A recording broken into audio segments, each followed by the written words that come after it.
All right, welcome aboard, everybody. It's a live Monday, the Manchild Show with Boy Green Digital.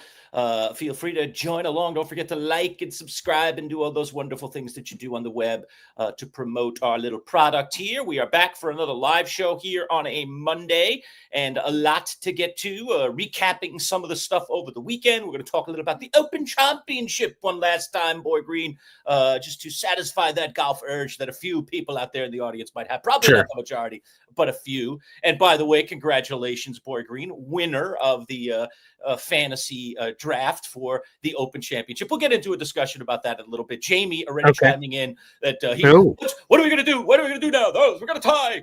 All right, we'll discuss the tie situation and whether it's truly a tie or not.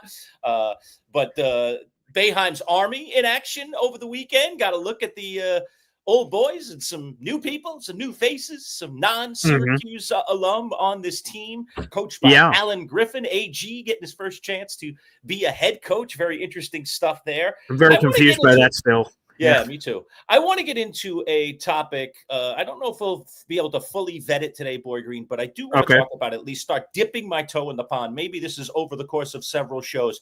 Are college sports being ruined? And I'll get into more detail about what I mean by our college sports indeed being ruined. And, of course, training camps for the NFL getting underway. Oh, baby. Let's go. Veterans reporting to some training. Some have already reported. We had all those Lions Dallas entries Cowboys marching into California. Yes, Oxnard. Yeah. Good luck to those guys. Not. Okay. Anyway, today's broadcast brought to you by our friends at Box Drop Syracuse, a mattress and now sofas as well, doing those nice sectionals. All price levels, 30 to 70% off on your mattresses. Could even be 35 to 75 if you're a first responder, if you're a teacher, if you're a military, both retired or active duty.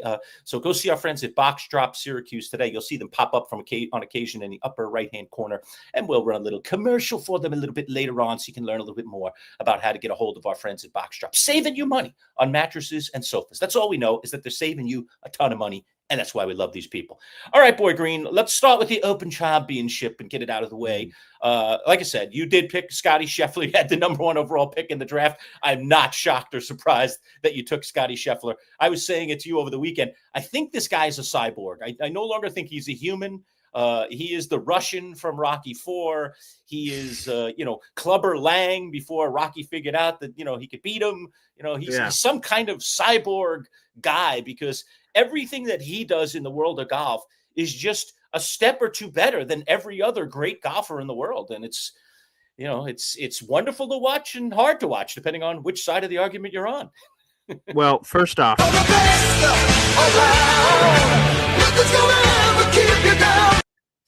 thank you. I would say, a real bold pick, number one overall pick, picking that Scottie Scheffler guy. He's pretty good. But we did say the stat, which was kind of crazy, Lerch. Although, again, you got to think about sample size. He had never finished top 3 in the Open Championship ever. Top 3, let alone potentially winning it. So, there was a bit of a unique oddity. But again, to the same point, he hasn't been at a bunch of them, in terms of appearances. He has really come onto the scene. It's been impressive. The thing, though, that it's hard for me to vibe with, because, you like picking golfers just like fantasy football players. You like picking for teams you root for, personalities. Scottie Scheffler has said, and it went viral within the last week and a half, 2 weeks, that he can't celebrate wins for long, that he celebrates it. And he's like, okay, pass the biscuits on to the next one. And then he's questioned his own investment in it, that I pour all this into it for this 5 seconds of glory. And then I'm immediately on to the next one. Why do I even invest in the initial? So he's raised some very philosophical things about winning and championships and what it all means. So yeah, he's an interesting cat. And who was it, Lerch? I don't know if you saw the other viral clip over the weekend that someone played with Scottie Scheffler in college playing golf. And he said that, I can tell you guys, he wasn't that good in college. So obviously, I think Sam Burns played with him. So it might have been Burns that said that. Right. So that was heard crazy. That in my crossings on the PGA Tour. By the way, I don't know if you want to do a Mike Tyson here, but Mraz had his 26th birthday. For those that have listened to the radio show for years, or even on the digital now, we've already played it. Mike Tyson, a number of years ago, sang me happy birthday, just impromptu. He was a guest that day and sang me happy birthday. So yesterday was Mraz's Big 26. Is 26 big? I'm not even sure about that, Boy Green, but he's looking for some happy birthday wishes. We'll throw them out to him.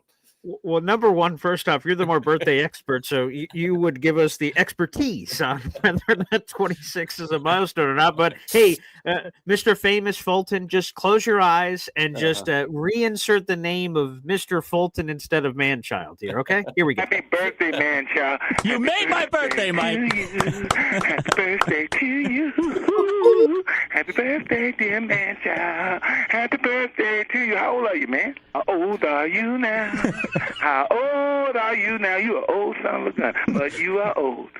Thank you very much, Mike. Still here, man, child. This guy's 18. He ain't here no more. Mike, so Lerch, dropping some facts there at the back end. That's true.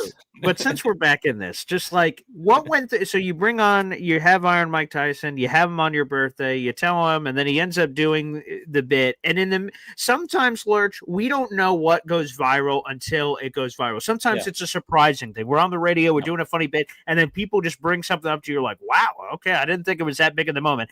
Obviously, this is something different. You clearly knew that this was going to be something you'd have forever. But what was the disbelief? Because, that was Manchild Show, not Manchild Show, technically, there was Bud and the Manchild, but it was the non-digital version. We didn't see your face or what was happening when Mike Tyson did that. That's the beauty of this new world, Lerch, that we're looking at your face if Mike Tyson called in right now, video-wise, and saying a happy birthday. What was going through your mind then? Oh, I lost my mind. I mean, I was like, hands over my eyes, like, oh my God, is he doing this? Like, I was just hoping that he would say, hey, happy birthday, Manchild, or happy birthday, Lerch. Sure, and all of a sudden he goes, I do more than that, and he just starts singing. And I'm like, what is happening here? But, Mike Tyson, he's a character. I mean, he's goofy. Yeah, right. Yeah, Mike I think that's why you always want to interview him, because you just never know what can happen. Right. What he's going to do. And he is, I don't know. He's an interesting specimen. I never know how he's really going to answer a question, even about his boxing career. Like, he can take it a lot of different ways. Which is a little uneasy. It is a little uneasy. He's not an easy person to interview. I would agree. I was, I had my questions prepared, and I want to make sure I was very professional in what I did with him. But I was concerned about what he might do. And at the time when we interviewed him, he was doing this one-man show. Okay. And he was going around the country, and he was telling Mike Tyson's story, but I'm not quite sure. I mean, I read the PR release, I hadn't seen the show. Right. Just like, okay, it's a one-man show. It's him on stage. He's telling stories about the Mike Tyson thing. It's not all about boxing, because a lot of it, I believe, was really about life. It was about how Mike Tyson thinks. It's just like, ooh, that's a dangerous place to be. How Mike Tyson thinks. I don't know if I want to know how Mike Tyson thinks. Yeah. So he's an interesting cat. But I enjoyed interviewing him tremendously, and I certainly didn't expect that. But yeah, it was that was magical. That was magical, and I was my face was just like, is he doing that? Mouth wide open, emoji.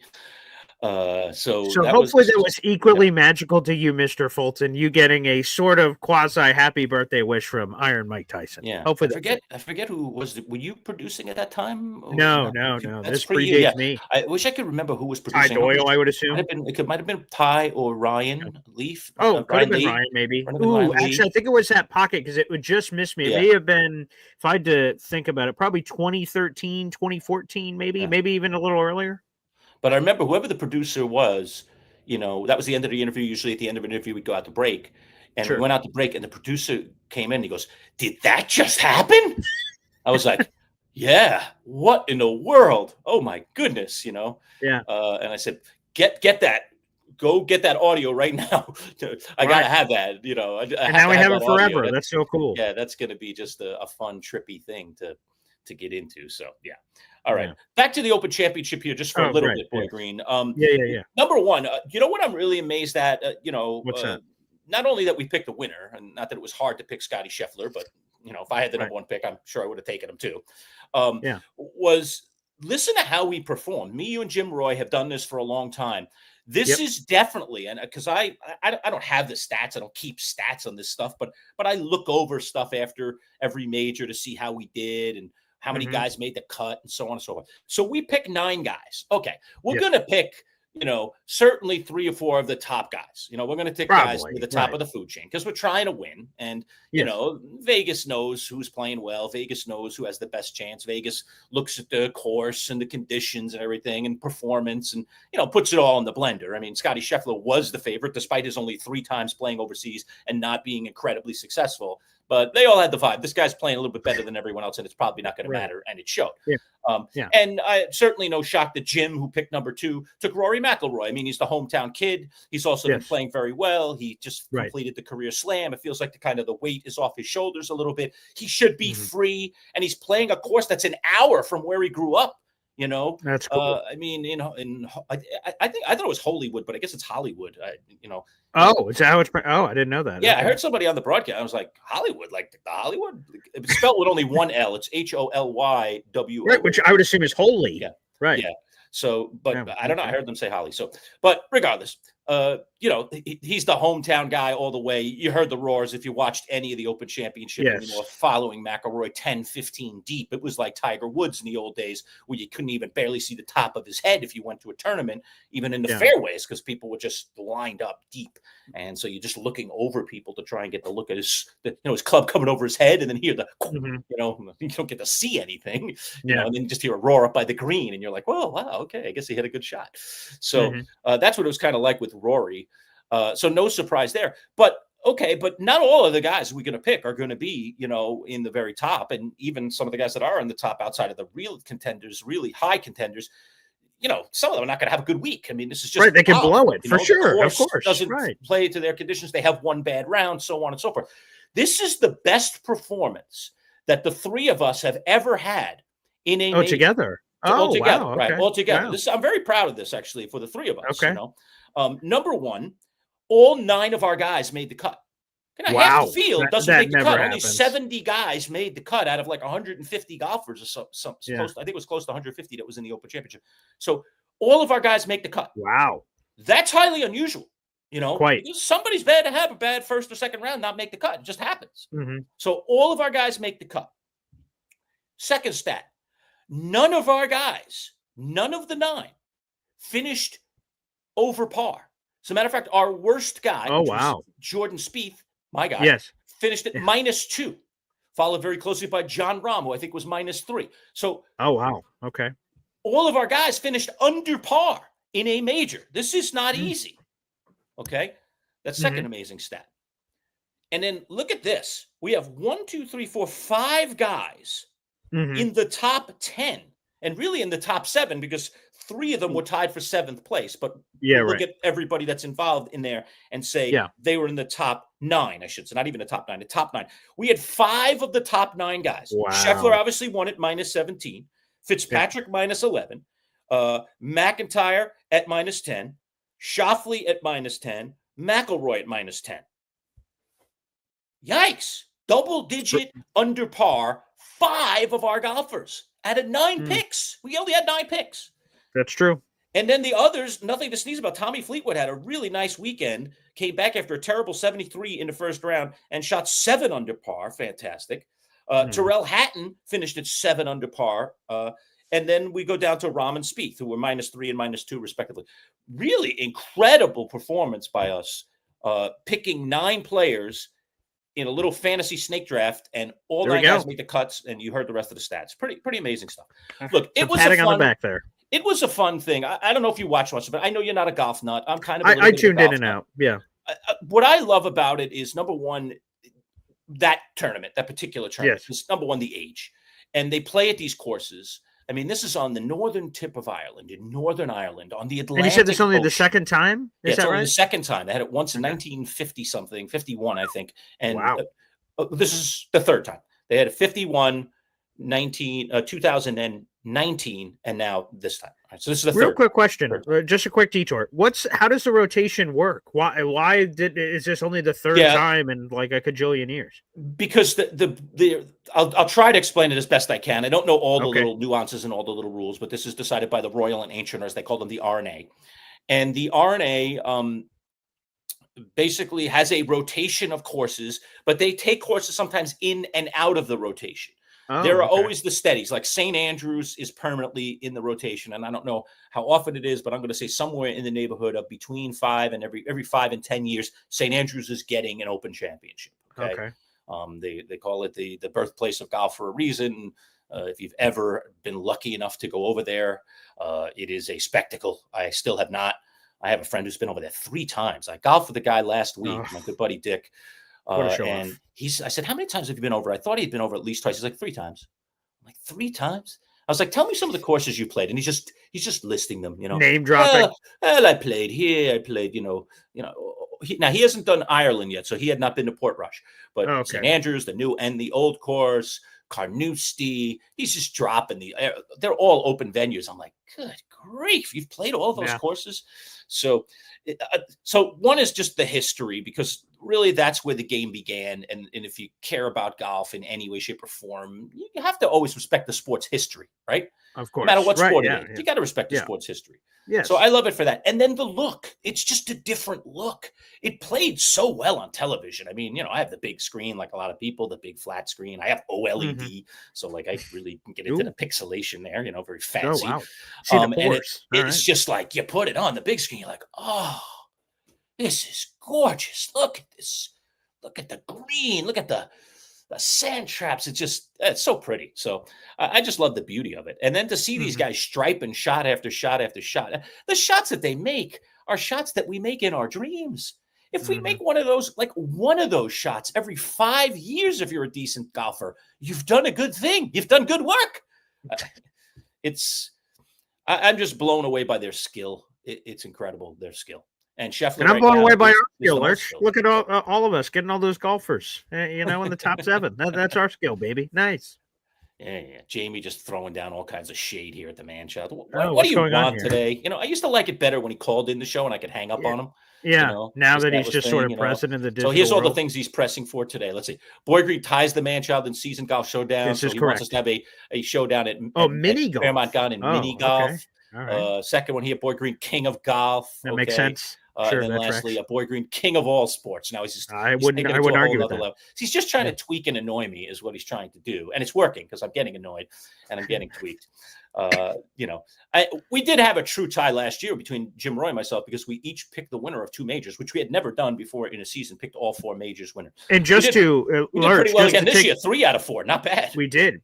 And just to take a step back so people know, again, we had Jim Roy on the other day. So there's 4 golf majors every year, and we do fantasy drafts before all of them between us. We each get 3 guys, and then whoever won the previous gets to pick the draft order where you go, and you pick them all through. And so just to give that context and we've been able to pick all these champions. So you said last year went 2 for 2. I was an 0 for. It was you versus Jim Roy, both picking the true winners, the straight up whoever won the event. And in the case that we don't pick the winners, and we've done a really good job recently, it's based on points. So we've done a pretty killer job. Yeah. I mean, look, I had Scheffler in one of the majors this year too. So I mean, I don't fault anybody for taking him. You got the number 1 pick. You got to consider the guy. The pick that I'm proud of this year was taking Rory in the Masters, because I wanted Rory so bad in the Masters. I wanted him right from the gate. And I gave Roy out of courtesy the first pick, and I was praying that he took Scheffler and he didn't take McIlroy, because I wanted McIlroy when he won that big one. The Masters was the one that was hanging over his head to get the career slam. And I just had a feeling. He was going to do it, and I didn't want to be on the favorite this time. I wanted to be on something different, and I wanted it to be McIlroy, so I'm glad that I got him in that draft. I got lucky. But this one, I went completely outside the box, and I Fitzpatrick. Who was even talking about Matt Fitzpatrick? He's had a terrible year, And I was just like, I don't know, this guy. I could see him playing well over there. I've seen him in a major before. He handles good analysis, well, Lerch. and he played well. He played really well. He was at the top of the leaderboard for a while. I was like, hey, if I win this one with Fitzpatrick, baby, I can really flex. But it was not meant to be, because Scottie Scheffler turned into Scottie Scheffler, as he always does, and just continued to just birdie, pop.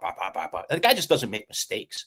I mean, he had that one double yesterday. I think I tweeted out to you and Jim Roy, I said that the famous Rocky line, I forget who it was that was in his corner. It wasn't Mickey. It was one of the other. And they said, he's just a man, Rock. He's just a man, right? I think it was Apollo Creed when, right? Yes, so, right. When he finally, got to Right. Clubber Lang a little bit or whatever. Yeah. He's just a man, you know. And then when he cut the Russian, the same thing, you know. He's human. Yeah. He's human. Paulie was screaming from the corner. Yeah. You know? So that's what I was tweeting out. You know, he's human. He's human. He's not a cyborg. And I'm like, and then he come turned on, back Lurch. into a cyborg.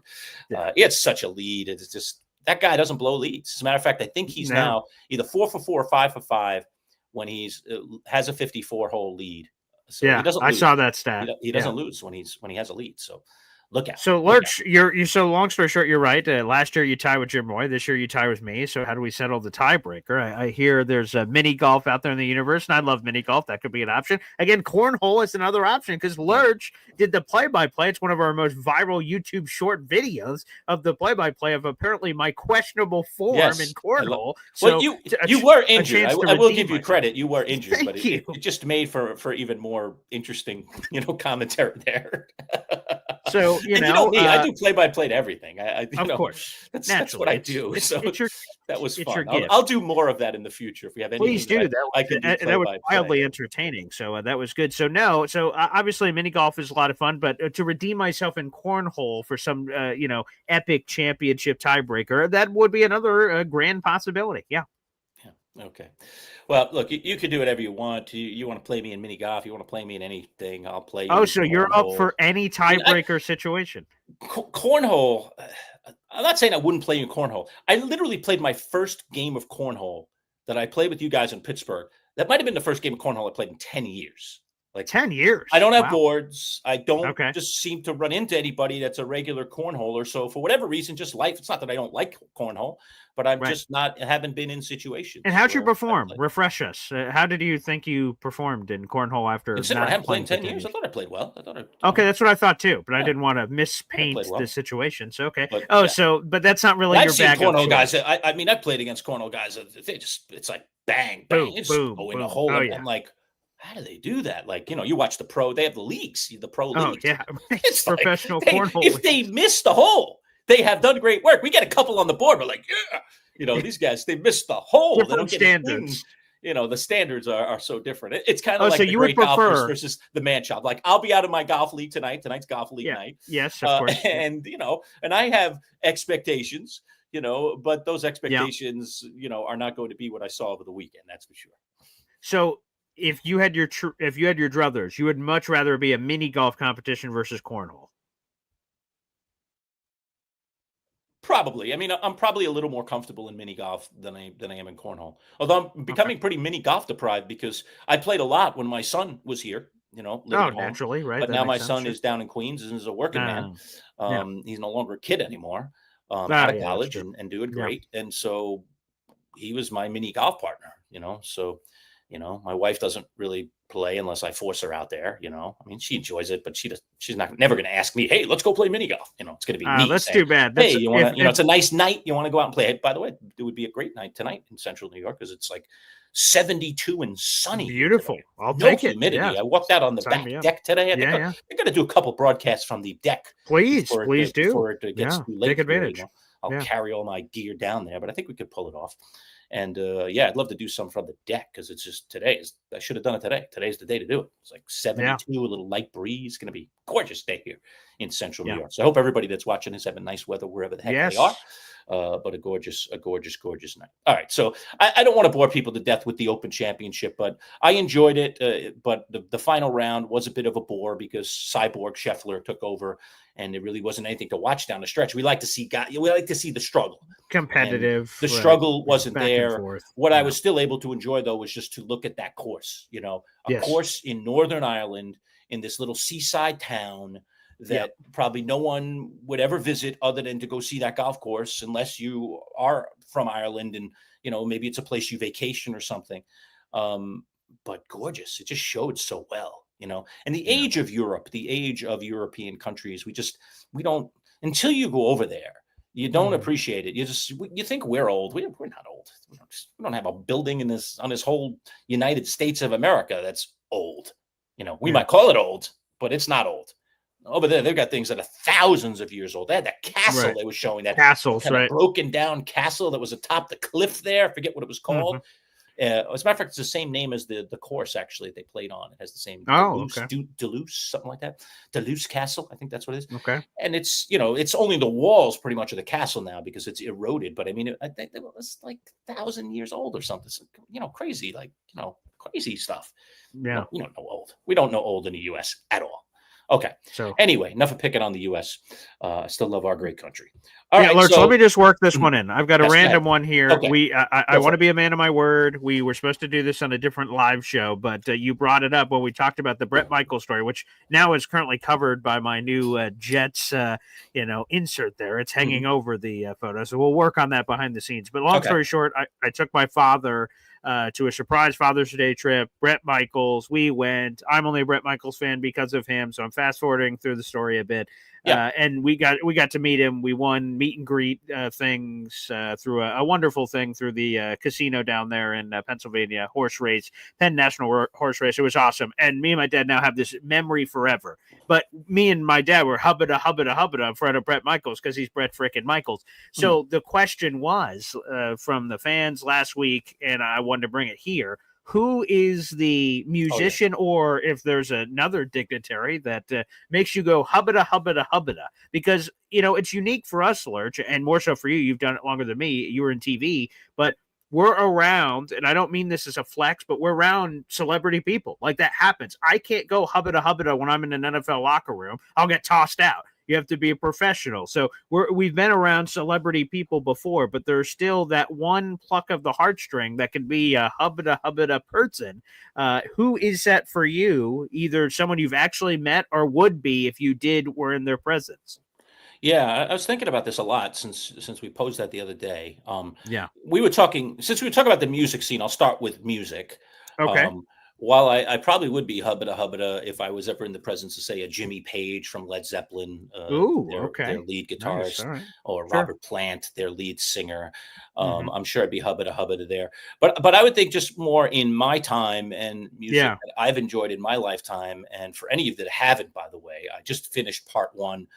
Part 2, I don't know, comes out in another week or so. But Billy Joel is absolutely fascinating to me. I mean, number one, I have a lot in common with Billy Joel. I mean, he's from New York. He's from Long Island.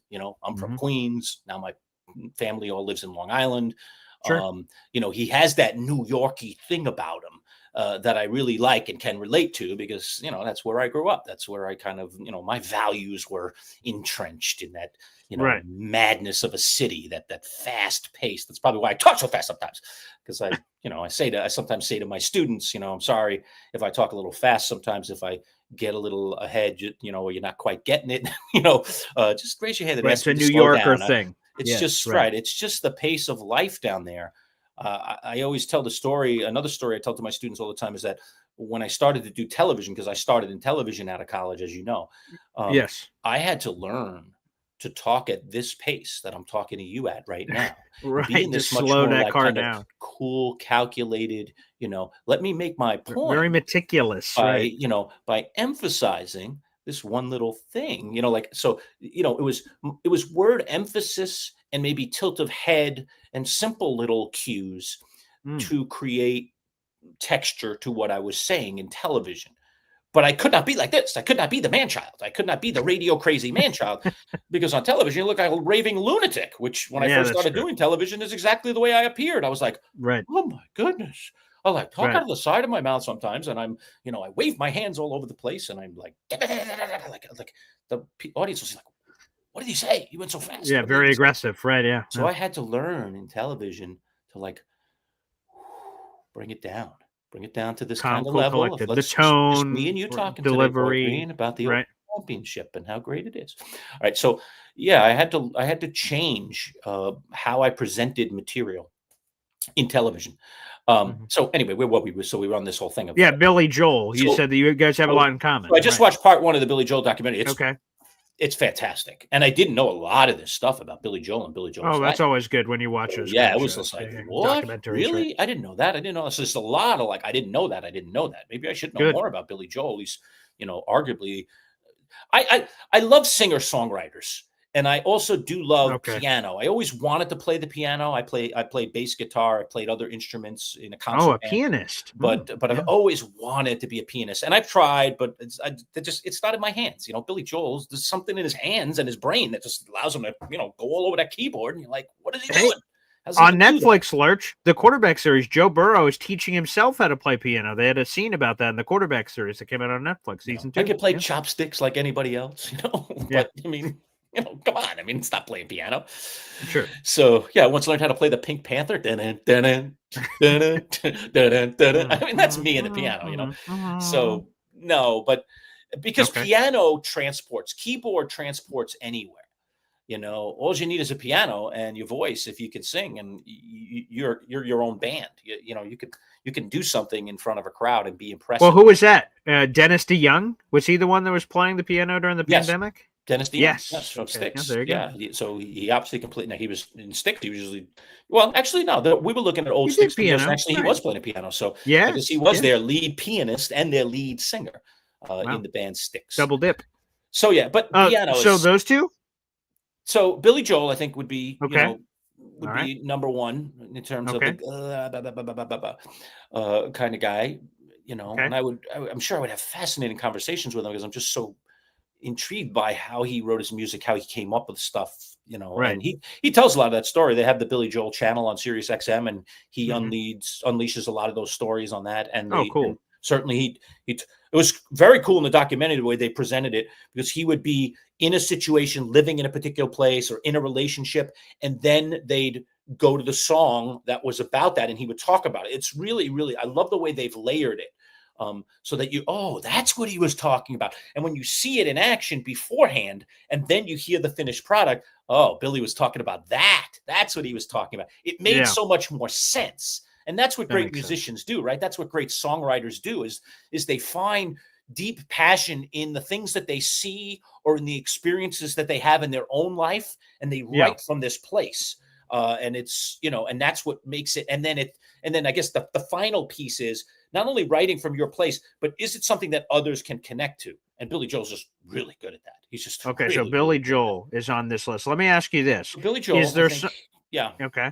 Is there someone that is connective? Like there is you have the old Venn diagram that it crosses over both for you and either your dad or your son. Because again, the other cool part of this, Brett Michaels thing, was not just me hubbada over one person. It was that me and my dad were both, because of what he instilled into me, and that we both were that, and that's how I was raised and grew up. Is there someone with your dad that those lines intersected, or with your son that fills that as some sort of celebrity that would again put you in the hubbada stage?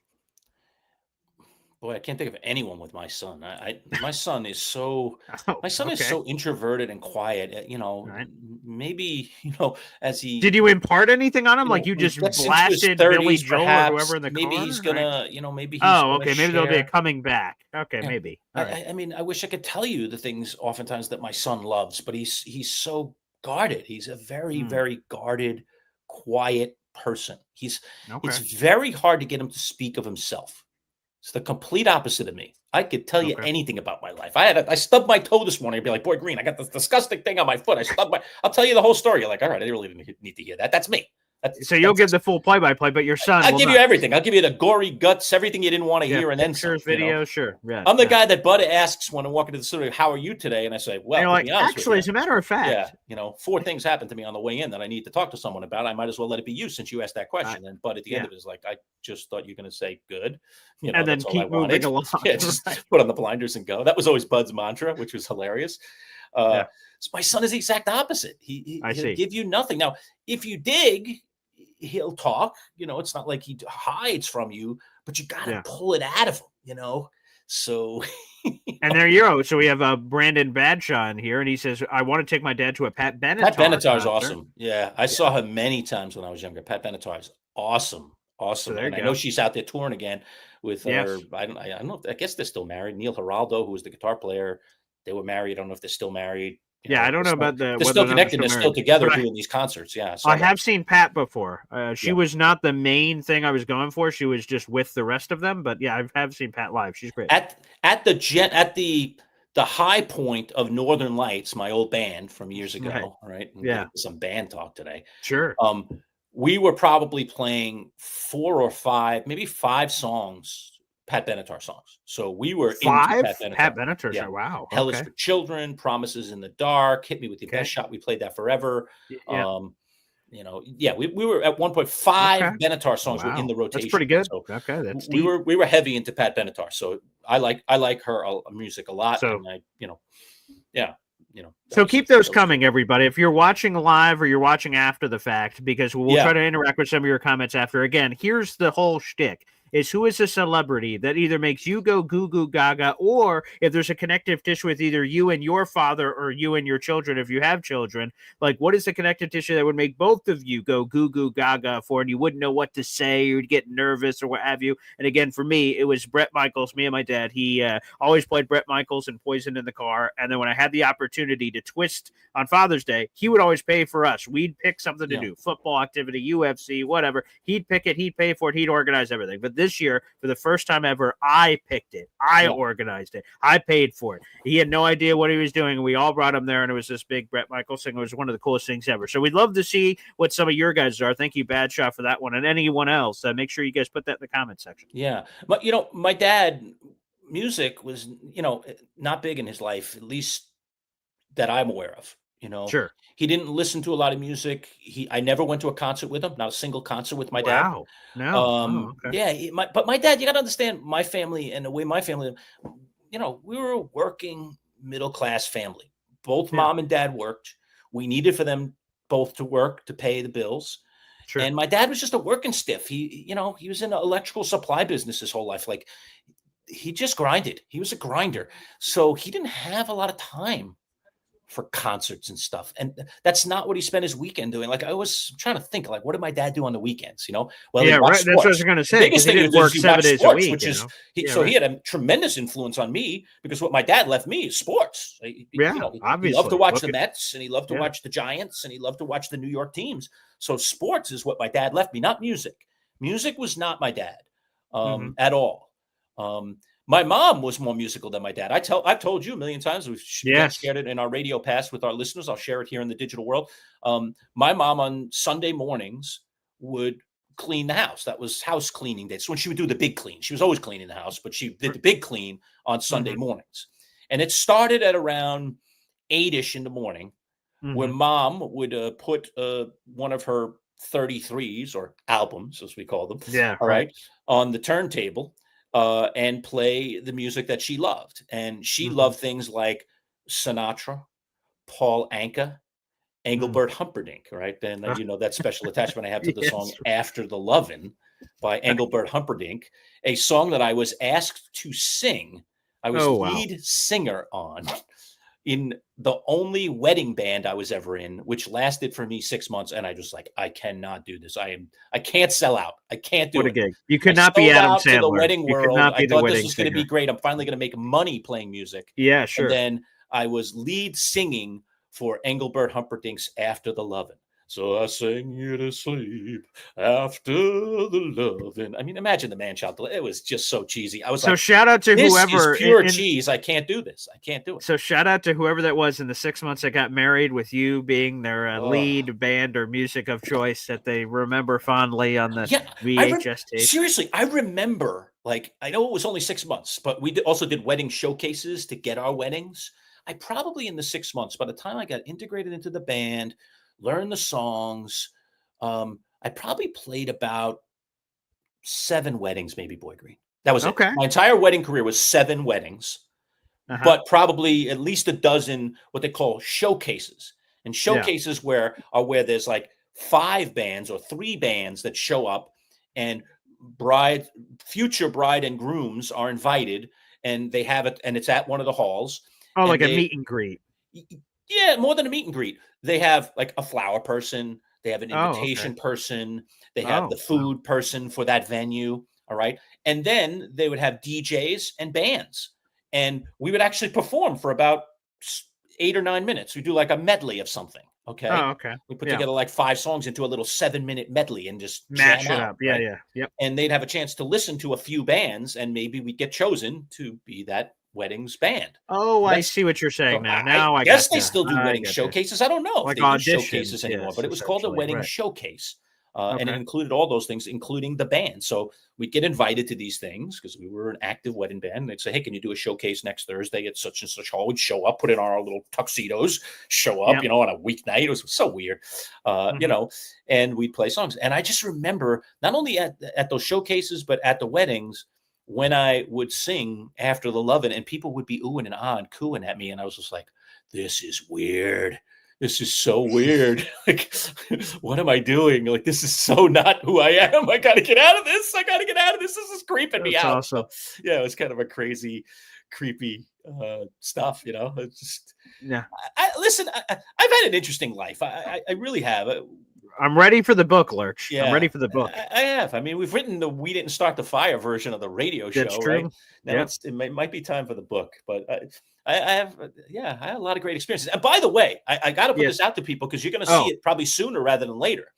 But right. one of my old bandmates, my primary band that I was in, was Northern Lights. Yes. And Northern Lights, our biggest gig ever was the North Stage Theater in Glen Cove, Long Island, where we played in front of about 2,500 people. All right. Yep. And but long story short, the guy who was the guitar player in Northern Lights the entire time and was probably one of the founders, dare I say, of Northern Lights was Nick Lamangino, who still to this day remains a good friend of mine. So I've been down in New York a couple of times this summer already. I have to go back down later in the summer for a wedding. And I've been making a point now of getting an extra day or so and trying to build in some of my friends who I don't get to see very often. Because oftentimes what I do is I go down and I'm just immersed by my family. I have a brother and a sister and they have families and there's grandchildren too. And, I don't have grandchildren, but they have kids. Right. My mom has grandchildren. And so I'm immersed in the family thing and I don't get to see my family that much because they live all the way down in New York.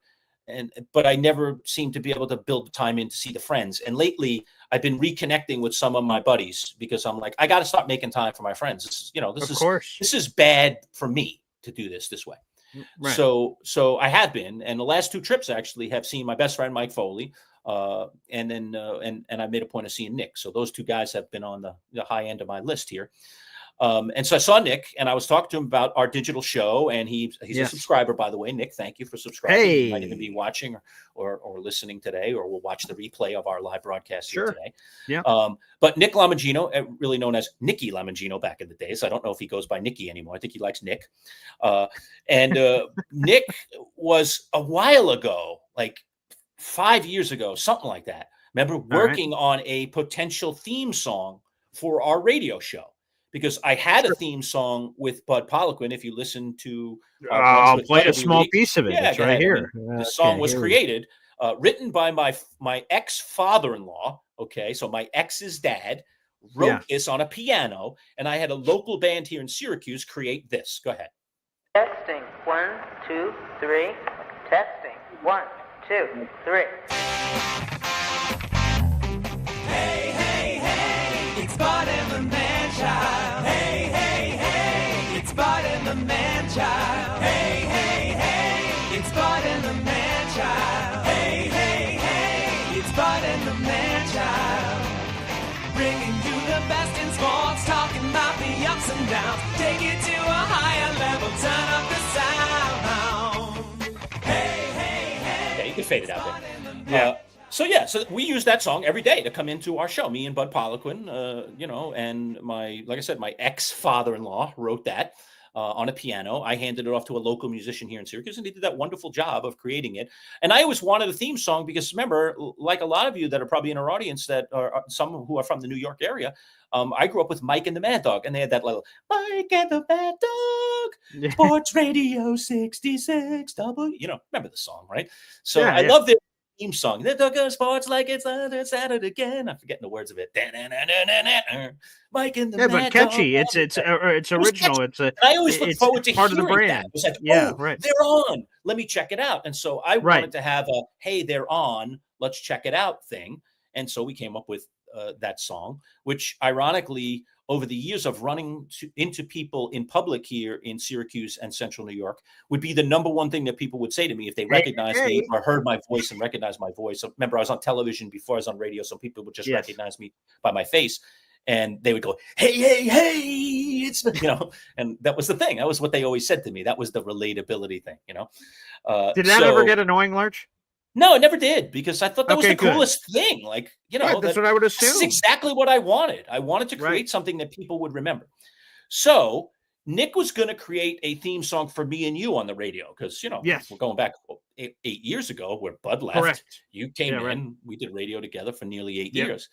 And I said, I got to get a theme song for us. We need a Man-Child Show with Boy Green theme song. And he was like working on stuff. Remember, I showed you some like unpolished things. And I was like, okay, here we go. I was kind of like this. I wish you would do this, trying to make some changes. And then it just got kind of, I lost a little touch with Nick, and we're busy up here in central New York. He's all the way down in New York City, and it just fell off the board. It was on the drawing board, and then it got washed off the drawing board. And so it never happened. And we were always kind of like, gosh, we should go back to that. We should, or is there someone else who would finish it? Like, get this thing finished. Yeah. So as I said, I've reconnected with Nick down in New York. And I think he just got inspired that we're kind of, staying in touch with each other again, which is a good thing for my life anyway. And of course, he was all of a sudden out of the blue the other day over the weekend. He sends me a mock up, a rough draft of the Man-Child Show with Boy Green digital opening theme. Oh boy, wow! And so I sent it off to you to just get a get a listen to this. What do you think of that? I kind of like it. I think it's kind of cute. So he's working on it in earnest now, and I honestly think he's going to finish. This wasn't just a last. He's time. Motivated. No, he's motivated. There's something going on inside him. He's a subscriber, like I said. He's been checking us out and watching some of our various things, and he's motivated. So he said, that's just a rough draft. I thought it was pretty good. And he goes, oh, I didn't produce that. I mean, did that in 10 minutes, my basement, Jimmy. I'm not done. Let me work on this thing. I was like, so like long story short, good, we're going to have an intro. So yes, I think somewhere I want to say in the next week or two, but I don't want to rush. We'll see when it gets done. But the creative I definitely believe sooner rather than later. We're going to have an opening theme. Right. And we're going to put some cool video to it, too, because obviously we're in a video and audio medium. We are. We'll do some hijinks or something, to give it a little flavor, give it a little sass. And that'll be how we open our live shows every day, when we do our live Can't shows. wait. That'll be very amazing. exciting stuff. So. Yeah. Let's go. All right. To finish up our conversation real quick on your question. So my dad, nobody in the music world. I would say with my dad, here's an interesting one with him real quick. Okay. All right. And this is a guy that I did meet, and I would have loved to have met him with my dad. Not that my dad was any kind of big golfing savant, because he really wasn't. But I think he appreciates all sports. I think that's why I'm such a good sports journalist, because he watched Olympic sports. Okay. He watched everything. Golf, tennis. He's definitely the reason I know what I know about tennis. He's definitely the reason I know what I know about wrestling. He's definitely the guy that is responsible for all that I know about tertiary sports, bowling. Okay. My dad used to watch bowling on TV. Wow. As a matter of fact, in his latter years, I didn't take this one up, but my dad, and this is not a sport, but my dad loved watching poker on television. I love World Series of Poker. I used to watch it with my dad all the time. Every time WSOP. Like, hey, quiet. It's a big hand here. I'm like, Dad, for God's sakes, it's television poker. He loved the Me poker. and my dad got really into that. That's what he got into as an older guy. Yeah. But he was into wrestling. He was the one, I wouldn't even know about who Bruno Sammartino is, and Bob Backlund, and inevitably Hulk Hogan, and now into the modern era of wrestling without my dad. So I owe a lot to my dad, but not music. Music, even though I became a musician, my dad had nothing to do with that. If you could even say there was any music in my family, it would have been my mom, but she was into the classics. She was into, Sinatra and Engelbert. So what it is. But Batch, I'm glad that you're loving the stories here and putting it together. You telling stories yourself. Your mom and I have already had so many moments seeing Shania Twain, James Taylor. Mom and I danced a Taylor song. Very cool. That's cool. And also, this is a tease for the future, Lurch, because we're not going to have time before training camps roll. But Batch also sends this then that he and his dad have a thing. If we hear an 80s song, no matter where we are, we turn it on and look at each other and like trivia each other. Who sings this? What's it called? All that. Okay. I like that. That's fun. The breadth of our Fun Fridays, Lurch, and having those trivia games and having people involved. So because of how this all happened with the digital world and what our radio show ended and everything, that we didn't get to have our true Fun Fridays this summer. But folks, stay tuned for next year. I'm very much looking forward to I think we'll bust out. Me and I were talking about it earlier this week. I think we're going to bust out Fun Friday next summer. I think we'll be more established by then. We'll have our rapport together. Yes. Yeah. So, and by the way, don't forget to like our live broadcast here, and also pass along the subscribe thing. We are still giving away the David Tyree thing. We have to get Yes. up to 300 subscribers, and then the day we get to 300, I will draw one of those 300 names out, and you have a chance to win that autographed David Tyree. It's sitting right on my wall here until that day, and then I will put it. And in more very gifts nice to come, packaging and people. send it to Right. So as that's for 300, but then we have more as we're going to continue to grow. So people keep spreading the good word of our digital show here, and who knows what kind of giveaways could be in the future. Right. Again, anyone that's in this world, that lives and breathes in this world, as our viewers and our listeners do, you understand this is a word of mouth business. I mean, this is, hey, you got to check these guys out. You got to listen to this. They do really cool stuff on the Giants. If you're a Giants fan, hey, they do really cool stuff on the Bills. We're definitely, eclectic in the things that we're going to cover. But again, we'll also take some direction from you. If you want more of things, you let us know you want more things, and we'll try to deliver some of that stuff to you. So there's no reason that we wouldn't do that. So we're trying to build an audience, and we want you to be part of that audience. So please spread it among your friends. Let them know that what we're doing is kind of, is kind of cool. So the guy I was going to say for my dad anyway was Arnold Palmer, who I did Arnie meet Palmy in Central New York. Okay. Because Palmer was more than just a golfer. I mean, yes, he made his claim to fame in the world of golf. But yeah, he's like this iconic figure.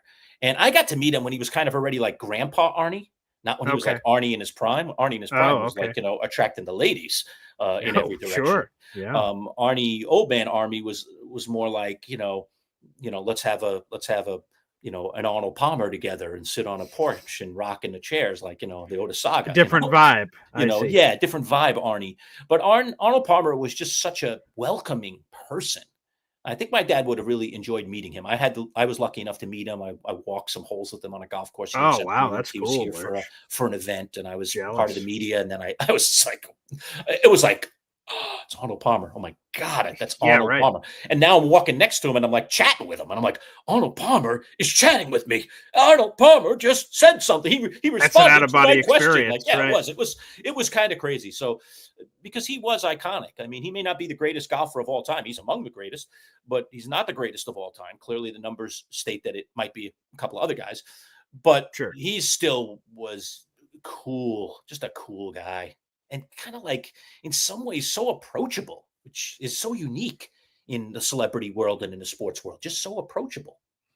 Wow, that's that's awesome. So okay, I'm glad we finally got an answer to that had been sitting on my mind for some time. So I appreciate that, Lerch. Thank you for answering the bell. All right, the next thing we got to talk about today, because this thing will be over before we know it, and if we don't get to talking about it, it'll be come and gone. But we have this wonderful rite of passage, if you want to call it, ritual, generally every summer. Although we didn't get it last summer because they didn't enter a team, but they are back, and that is Boeheim's Army, which is this team that is put together in the basketball tournament, TBT as it's known. The winner of this tournament is a winner-take-all event. The winning team gets $1 million. Okay, that's it. That's what's at stake, and everyone else gets nothing. Okay. And the teams in this tournament, if you've never seen it before, tend to be like alums of different schools, in particular colleges. So Syracuse, for many years, has put together a team called Boeheim's Army that obviously has lots of Syracuse former basketball players on it.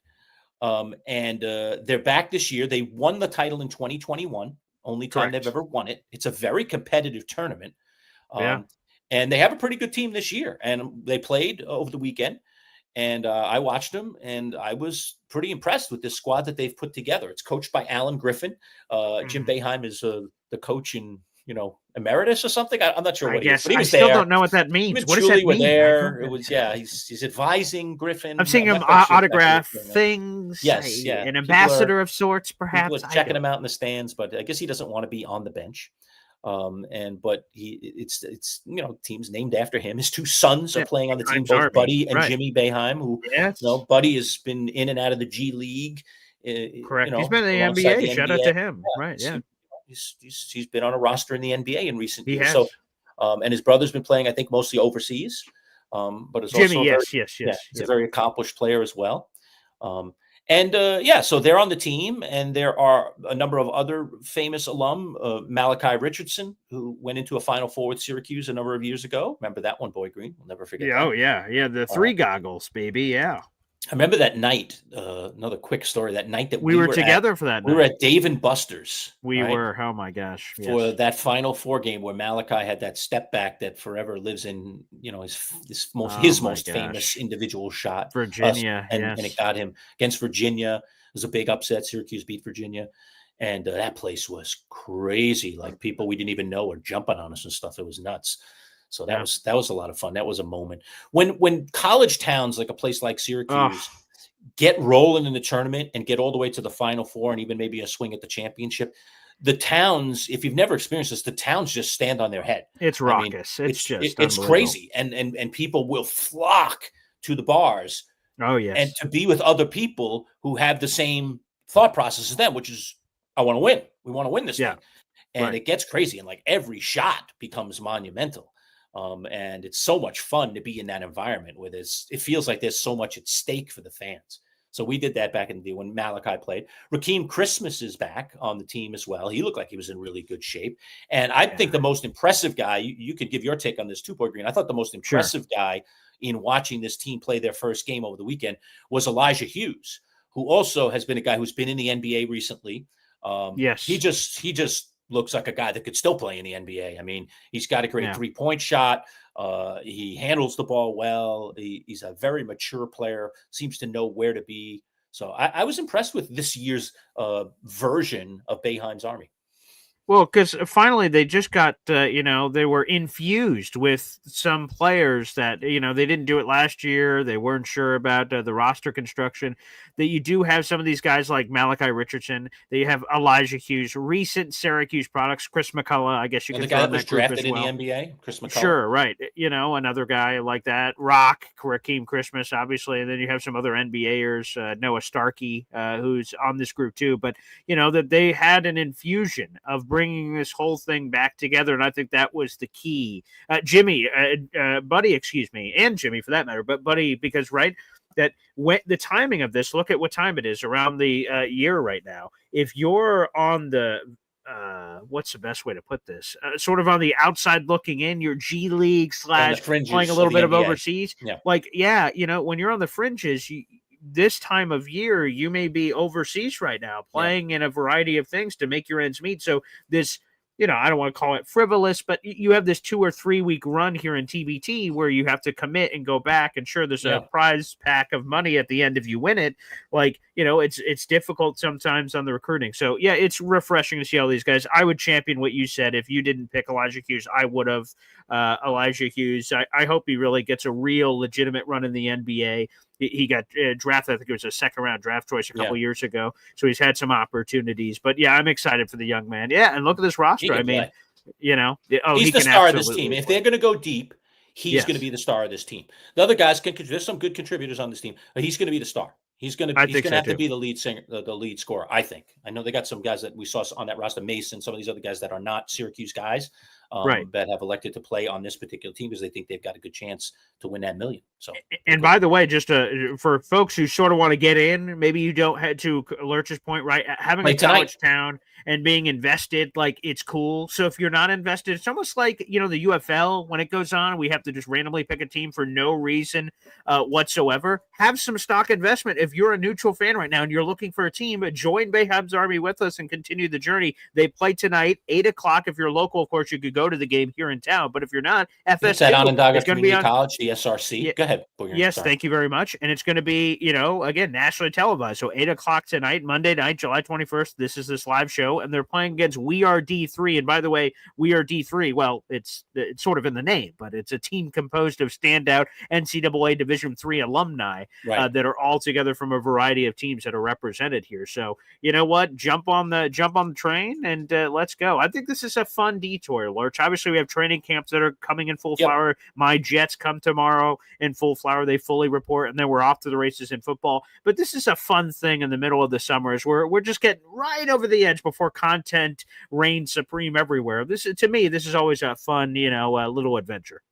Definitely. I think people here in Central New York enjoy it. And the fact that the games are being played here, at least in the regional for Syracuse, with the chance that even further games, depending on how things play out, could be here. Yes. It was pretty much a packed house almost, I don't know if every seat was sold, but it was darn close to being sold out. at SRC Arena, which is a reasonably sized arena here in Central New For York. sure, It's at definitely. on the campus of Onondaga Community College. So very close. I mean, just a 5-minute drive, 10-minute maximum from the city, downtown. Yeah, I've done some work there. I've done a scoreboard and other things at SRC Arena. It's a phenomenal Nice little, arena. very nice arena. Yeah, nice little mid-sized arena, perfect for something like this. It's good for what it is, right? And Jim Boeheim was in attendance, and so was his wife Julie. I and saw that. the Suns are playing, obviously, and Sure. it's a good showing. They won by almost 30 points in game 1. Oh yeah. We'll see what they do tonight, but they are number 1 seed, so the expectation is that they're going to make it to the Final Four. Yeah, I would assume so. And Lerch, here's a quick side question, okay? Because one of the things in here that people see is the Elam ending. So instead of it just running its course, there's 60 minutes on the clock, 48 minutes, whatever. Hey, just whoever has the most points at the end wins. At I believe it's a final 5-minute mark. You turn off the score. There's a target score set, which obviously it favors the team that's in the lead at that point. But obviously, it still gives a chance for another team to make comebacks, and comebacks have happened before. What do you make of the Elam ending? Some people have sort of said that it prevents the free throw hack-a-shack thing that happens at an end of game, because with the target score, if you hack, they're gonna, that in theory should be easier for them to get up to some of those final scores. So what do you make of the Elam ending? We've now had TBT for a couple of years. What do you make of it? I think it's genius, because what it inevitably creates, Boy Green, is a game-winning shot for every single game. Correct. Right. You get to the 5-minute. The way they do the Elam, my understanding of it, and I think this is the way I was watching the game. Yeah, I'll pull this up in a second. But I'm pretty sure I think it's the 5-minute mark of the fourth quarter. So you play your 3.5 quarters, and then you get to the 5-minute mark of the fourth quarter, and then at that point, from the team that's leading, whatever the score is, let's say my score was 80 and you were playing me and you had 75. Yep. All right. They add 8 points to my score. And now the winning score of the game is 88. Well, you sit at 75 and I sit at 80. I have a 5-point advantage on you right now. But if you beat me to 88, you win the game. If I beat you to 88, I win the game. Well, regardless of whether I score the next 8 points and win, okay, or, you move ahead of me and then I got to try and catch you, but I got to get to 88 before you. However that works, there's always a game-winning shot. And people love game-winning shots. And then you have the victory, like, hey, we won the game. And you're not doing that silly free throw thing, and here's the other piece of it. Always takes away from the end of a game, all the free throws. It does. The fouls, the intentional fouls. Yeah, here's the blurb. It's on TBT's website describing the Elam ending. So everything you just said, the first team to reach the target score wins. For example, the score is 80-72. The target score is 88. The first team to reach 88 wins the game. Once the game clock is eliminated, trailing teams are allowed to focus on getting stops rather than preventing the clock from running out. That results in great defense and pure basketball possessions all the way through. Right. And it was first tested in 2017 and fully implemented in 2018. So.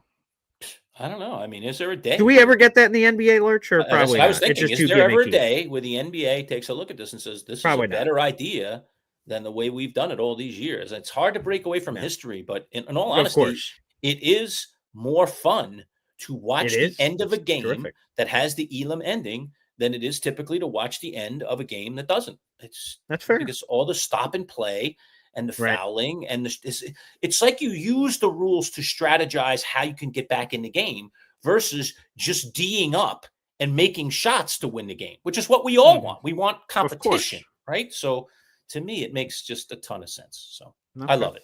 Absolutely love it. And maybe someday mainstream sports, mainstream leagues like the NBA, maybe they take it on. Maybe college takes it on first. Maybe college tries it. There's probably got to be a transitional to go from, no offense to TBT. Again, I love TBT. I love what it is. But to go from TBT to NBA, that's sort of a seismic jump. There has to be a minor league. Probably. Let's run through the kinks and see if there's anything else. Okay, now it can get to pass to that next level. Yeah. So we'll see if it gets adapted somewhere or not. But it's pretty cool. It's pretty darn cool. Salute to Boeheim's Army. Yeah. So now I'm going to go from talking about, the greatness of college sports or, what could be great in college sports to is college sports ruined? Okay. And this is just the tip of the iceberg here of a conversation I'd like to continue over maybe the next few shows. Sure. And I don't know about you, but I feel like what is happening now in college sports, and specifically I'm speaking of two things: the transfer portal and NIL. Mm-hmm. Okay. Now I have and continue to be a proponent that, the colleges themselves and in particular the college coaches, have gotten paid forever.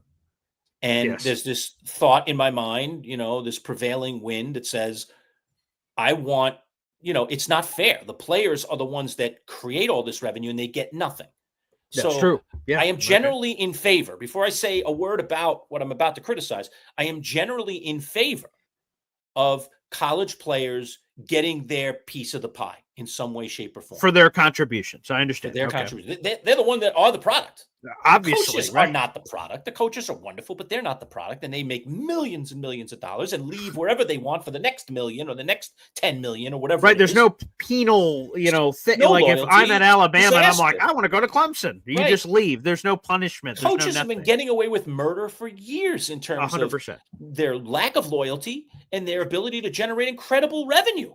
But they champion loyalty. When recruits go to different right. And then when they recruit somebody, they hey. say, I'm going to take care of your boy for the next 4 years. And I'm going to make sure he's a good man as well as a good basketball player. And I'm going to make sure he shows up to his classes and gets his degree because after all, I'm big name college coach. That's what I get paid to do. And then like a month later, another college just offers him twice as much money. And like, I'm out of here. Come on, man. Who cares about your kid? Good luck. Good luck, lady. I got another 10 million to make here. So that's been a problem for a long time. It is. And then, of course, the schools, and I'll talk about this, at parties. But, the schools have been raking in dollars. They're just raking it in. Oh, my gosh. And they've built palaces. I dare you one day to maybe take a tour. They must have public tours at some point, maybe during the offseason. Probably, I would assume. Gosh. Football facility. Go take a look. Clemson has a slide. Yeah. It's unbelievable. The gaudiness, the wealth, the money. Why is that spent on facilities? Because they can afford it. Because they can. Because they're using it as a tool to attract the best talent, theoretically. Or just maybe to, satisfy their own whims. I don't know. But they've been raking in the cash forever. And they've been raking it off of the backs of the players. So back to what I said, I'm in favor of the players in college sports getting their piece of the pie. This needs to be split up much more equally, and we have to figure out how to do it. And I don't have the answers to how to do it, by the way. So I'm gonna throw something out and then go, I have no answers at this point. But we got to find some smart people who might have some answers that I might say, here it is, Lerch. That's a good idea. These are the LSU sleeping this is LSU? pods. Yeah, look at this. Yeah, this is LSU and their sleeping pods at their lockers, and you can see sort of some of the visual there with helmets, beds. It's got a full. The beds pull up, and there's an entire chest down there. Again, remember what a locker used to look like, folks? This is the modern day locker. Yeah, there you go. And I'll flash while Lerch is going through this. I'll flash a couple of these unbelievable meccas. It's unbelievable. So. One problem, as I mentioned, two problems. One problem is the transfer portal, which basically has created complete free agency in college sports. Okay. You can just say tomorrow, I'm out of here. And then next year be playing somewhere else. No penalty, no nothing. So that's a problem when the coach is trying to teach you a lesson, trying to make you work harder, trying to get the most out of you. And you don't like, the coach doesn't say, good job, Tommy, pat you on the back every time. All right. Or, oh, don't worry about it. You'll figure that out, son. I'm on your side. Instead, the coach dares to yell. The coach dares to say, you're not giving me enough. You need to work harder. You need to show up earlier. These are what we want of our coaches, right? We want these fiery coaches. You got Aaron Glenn now of the Jets, right? Yeah, right. You want this guy to light the fire under these guys. Let's get the most out of Elijah Vera Tucker. Let's have, Breece Hall firing on all cylinders. Let's get the most out of them. You want those coaches who are fiery and that are going to instill discipline. But at the college level, that's disappearing because Lord knows if I say the wrong thing to Tommy, he might get upset with me and he'll go play for LSU. I'm being too hard on him. So it's this crazy world, right? So the portal has created craziness there where it's just complete and utter free agency, which is not good, in my opinion, for the sport. All right. And then the other thing is NIL, which to me is a much bigger problem. So, okay, we want players to get their cut, but what are the rules? Oh, yeah, here's another one. Look at that. Yeah, this is Alabama. Foosball. Their foosball and the elite it's luxury like you're walking couches. into a 5-star hotel. I mean, Look at this. but for sports nuts, it's phenomenal. So NIL is run amok. While I think it's good that we're trying to figure this out. Why couldn't we have gotten the plan and then put it into place rather than just kind of go as we go? Right. There was the Georgia quarterback. I'm going to forget his name. If you want Carson to Beck. it, you can. Carson Beck, who allegedly, but I think the alleged is probably correct, is going to get paid somewhere in the neighborhood of $9 million. He transferred to Miami. Yeah, at Miami. So Miami's going to fork over $9 million to a singular player for a singular season. Cam Ward. Okay. Right, yeah. I mean, so Sick. This is why I say it's ruining college sports. Okay. Yeah. Because you could be, I don't know, Princeton, Harvard. I'm thinking of Ivy League schools just because they're so far off the track of being great compared to the Ohio States, the Alabamas of the world, right? They don't compete at that level. They compete in a different way, right? But they're still Division I. If Harvard could just for a season, get their people, their famous alum. They got plenty of them. Princeton, they got plenty of famous alum. People are making good money. You get one of those degrees, you go right out into the work world and you're making six figures. If they could get enough of those people to say, hey, I'll give you some money. I'll give you some money. I'll give you some money. They could theoretically have the most money, and we could see Harvard or Princeton or pick whoever you want out there. All right. And they could, for a year, for 2 years, have the best team in college basketball or college football. Why? Because they have the most money. And if you have the most money, then you can bribe people, essentially. You can bribe high schoolers or people that, are unhappy because coach yelled at them out of the portal to come play for you. Hey, we need a quarterback, and we're giving you the starting job. And we'll give you $9 million for it, Mr. Beck. Okay, I'm down. Who cares about playing for Georgia when I can make $9 million and play for LSU? But I bet you Beck would take $9 million to work at Harvard. Okay, because it's $9 million, and you're just not saying no to that in college. So it's ruining the sport, and there's no rules. Nobody understands the rules. The fans don't understand the rules. The rules are not out there for us to see. There's no transparency. It's a disaster. Sure, in the grand scheme, I don't want to say in the grand scheme, in the immediate, it's good for the players that the players can make money. Yes, but if it all goes to Carson Beck and no one else gets much of a piece, how does that make any sense to the players? It makes sense to one player, but it doesn't make sense to all the players. It just, the whole system is a disaster. And I don't see any smart people sitting at tables right now that matter anyway, all right, coming up with better ideas and better plans and better infrastructure to make this work, not only now, but in the long term, and to still have some level of fairness and we'll never have parity in college sports, but something closer to parity in college sports. It's a disaster. I would say one of the battle of identities that I have is and I'm trying to not think about college football right now. I'm trying to think of, 10 years ago or something, 20 years ago. There is a purity to college football. I used to be a season ticket holder for Syracuse, and knowing that the players, as far as we knew, didn't officially get paid anything, and they were just doing it sort of for the love of the game, because the majority of these rosters, after these guys are done playing college football, they're going to be bagging groceries tomorrow. Yeah. Like, there's a percentage of the first-round picks and NFL picks and all that stuff.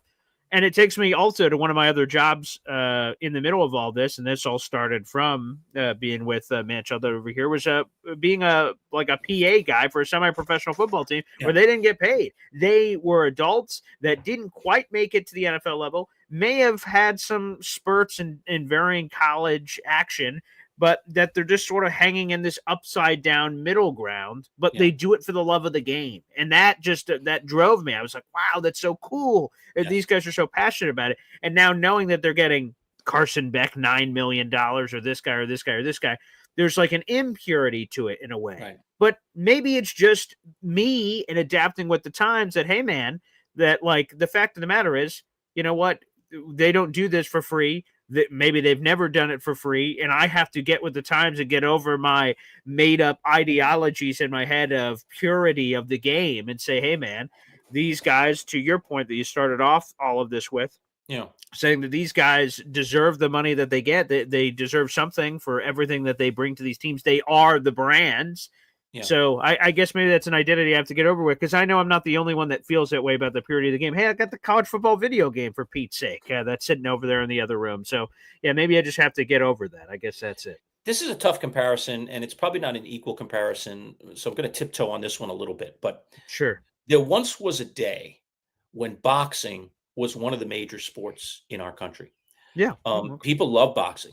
They looked forward to the next Ali match. They look forward to the next Frazier match. They were intrigued by George Foreman when he came along, and Ken Norton, and all kinds of others that came along the way. We were searching for the next great white hope, as we called it, all right? A white-skinned boxer who could somehow, win a title because it had been a long time. Boxing was, on the stage as a major sport. And boxing got ruined by corruption. Boxing got ruined by money. There was no one division anymore. The promoters fought with each other. They did things to spite each other. They stole money from fighters. They just did all kinds of corrupt things because there were no rules.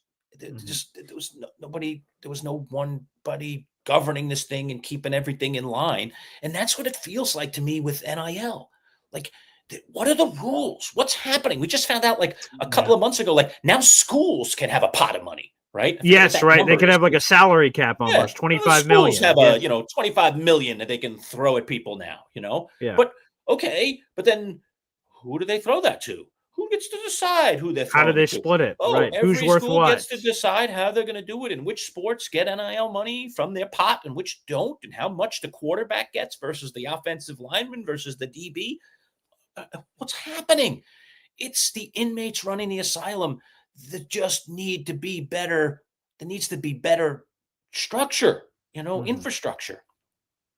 So I don't know. Like I said, this is a conversation we can have over several shows and talk more and more about it. There's just a lot of layers to this onion, but I wanted to begin to unpeel it because I'm beginning, as somebody who covered college sports for a long time here in Central New York, to not like college sports. And that's not good. I'm not talking about for me personally. That's not good for the sport. Because I loved it and I'm not loving it. I'm turning to other things. I'm starting to turn away because I'm like, this doesn't interest me anymore. The way this is being done and the way it's being run doesn't interest me anymore. And if there probably wasn't a stake in college players getting good enough to be pros, I don't know how much I'd be paying at all attention to college sports. It's probably their attachment to things like the NFL that I care enough to want to watch. Not like it used to be where I just wanted to watch a college football game because I wanted to see it. Now I'm like looking for specific things because there's so much ugliness around it. And NIL and the transfer portal has really, really just made that just an ugly, ugly world right now. I don't know what to do about it, but I think they're in danger. I think. I mean, again, you're always going to have college towns and you're always going to have people that are going to root for it, but they're in danger of losing the masses. This thing could start shrinking. Now, people in Ohio, go to Alabama, that, where 100,000 come plus, say I'm nuts, or when they roll up the streets down there in Auburn and Alabama and Death Valley, right? Oh yeah. College sports isn't dead, Lurch. It's not dying. Just come to a game and you'll see that they close up the businesses, for crying out loud.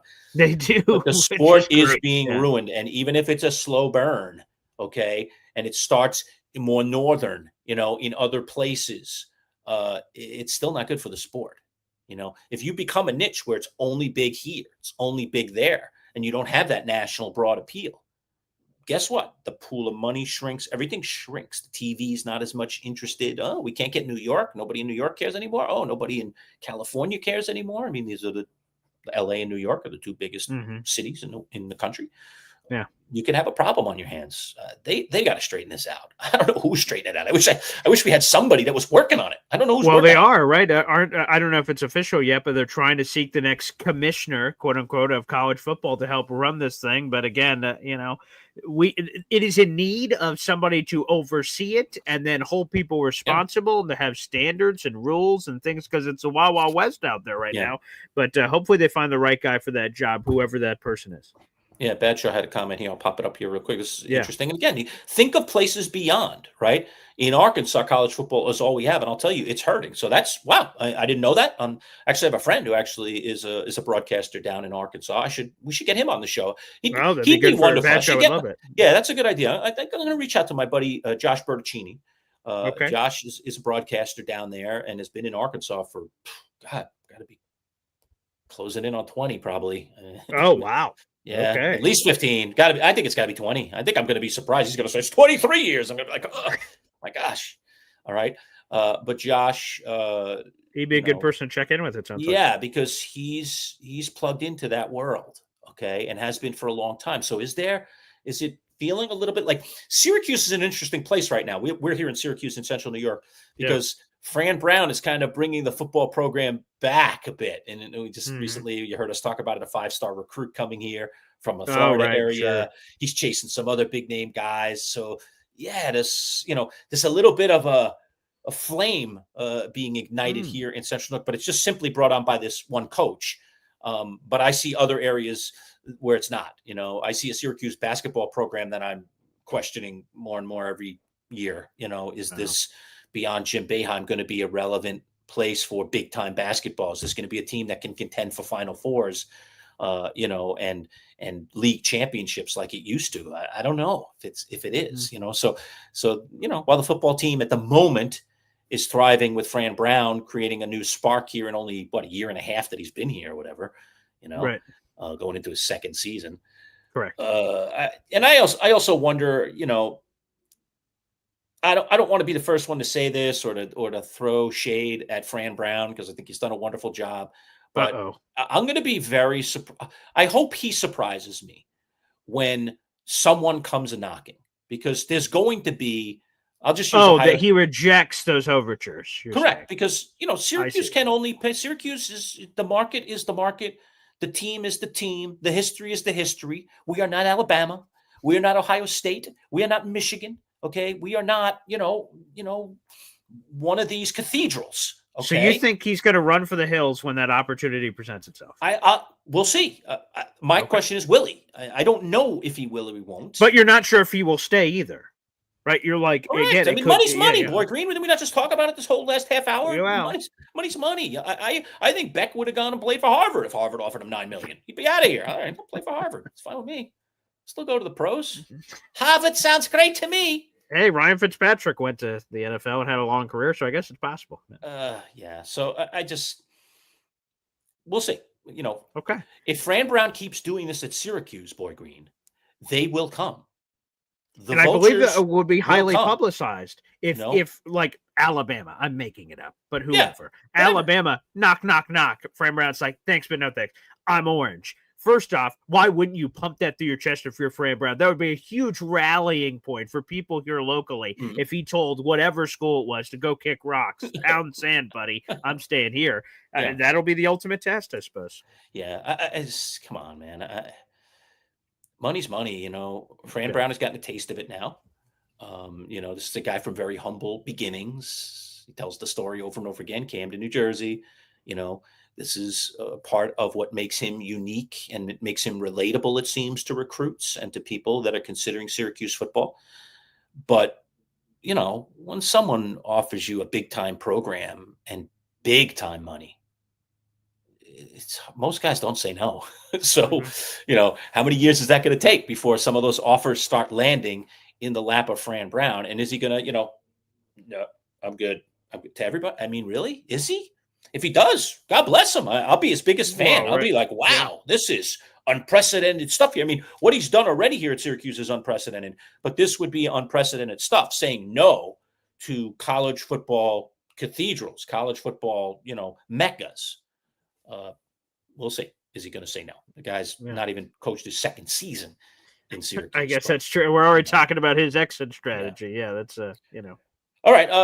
The last thing I wanted to talk about today, Boy Green, is come on. I mean, camps are underway, baby. I mean, we've got football camps in every direction. I'll throw it over to you to just, take it in any direction you want. I mean, your Jets are getting ready.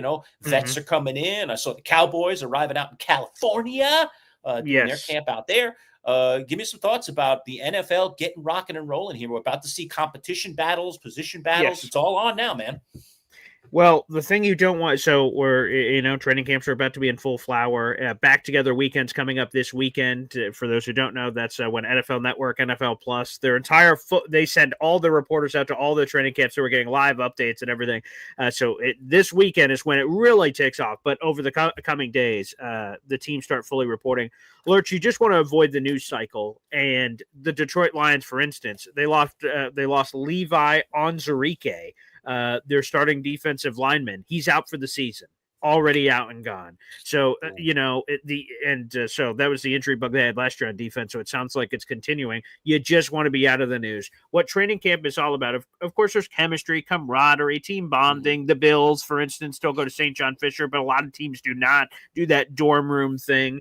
So I know we'll check with Sal Capaccio. He's going to be sleeping at the dorms, so he gets that full experience, which is cool. But, you just want to avoid the injuries. You want to make it out of this phase as healthy as possible heading into the season. Because obviously the season's a long grind. 17 games, 18 weeks. You get one bye week. It's very difficult. So the Lions are already getting hit in the chops, and that is a brutal place to be. And we're getting retirement news. A few players are changing their mind. I just got a text about a Steelers defensive lineman that no one knows his name, but, that he's retiring before a camp. And people are making lifetime business decisions coming up here, Lerch. So it's an incredibly exciting time. Football's about to be off to the races.